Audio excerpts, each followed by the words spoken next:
আমরা গোপন সংবাদের ভিত্তিতে জানতে পারি যে এখানে কাশিম বাজার, এখানে কয়েকটা দোকানের গোডাউন ঘরে প্রায় 500-700 বস্তা সরকারি চাল মজুত করে রাখা হয়েছে এবং বলা হয়েছে যে এগুলো সব মানে অবৈধভাবে মজুত করা হয়েছে। এগুলো সরকারি খাদ্য বান্ধব যে কর্মসূচি খাদ্য অধিদপ্তরের, এগুলোর চাল হওয়ার কথা।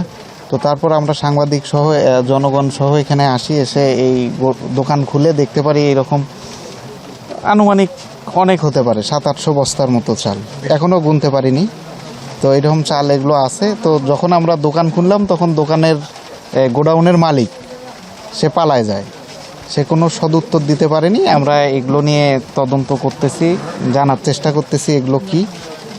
তারপরে আমরা আইন ব্যবস্থা নিব। আমরা ইউএনও মহোদয়কে জানিয়েছি, তারপরে এখানে জড়িত পিআইও, তারপরে আরেকজন কি ট্যাগ অফিসার ওনার সাথেও যোগাযোগ করছি। ওনারা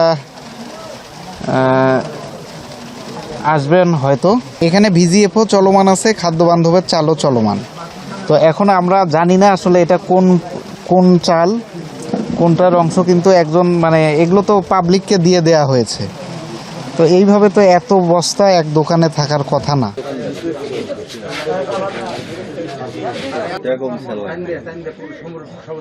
মানে বস্তাটা অল্টার করছে করে এই বস্তার মধ্যে ঢাইলা মুখ বান্ধা একাধারে বস্তা বাই করছে। এগুলো এই বস্তাগুলো আসছিল এখানে মাল দেওয়ার জন্য, সেই বস্তাগুলো হয়তো সিলাই খুলে নাই, ওই অবস্থায় বাই করছে। হ্যাঁ, এলা এই রিলিফের চাউলি। হ্যাঁ, এই বস্তাই ছিল, এই বস্তা ছিল। কিছু বস্তায় সাদা বস্তাগুলো যে এগুলো ভিতরে প্যাকেট করে বান্ধে আগেই মজবুত করে রাখছিল, একাধারে বাড়াইছে। শতবিধি লোক ছিল, তাকে সম্মুখে বাড়াইছে এই চাউল।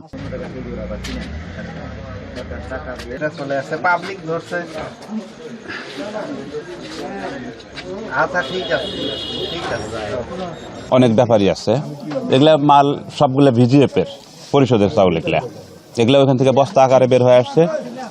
গোডাউনে মনে করেন যে আলতাফ ভাই যে কথাটা বললো যে 2 বস্তা 1 বস্তার মধ্যে ডাইলে এগুলা মনে করেন একাধারে শতবিধি পাবলিকের সামনে বস্তাগুলো বের করা হয়েছে।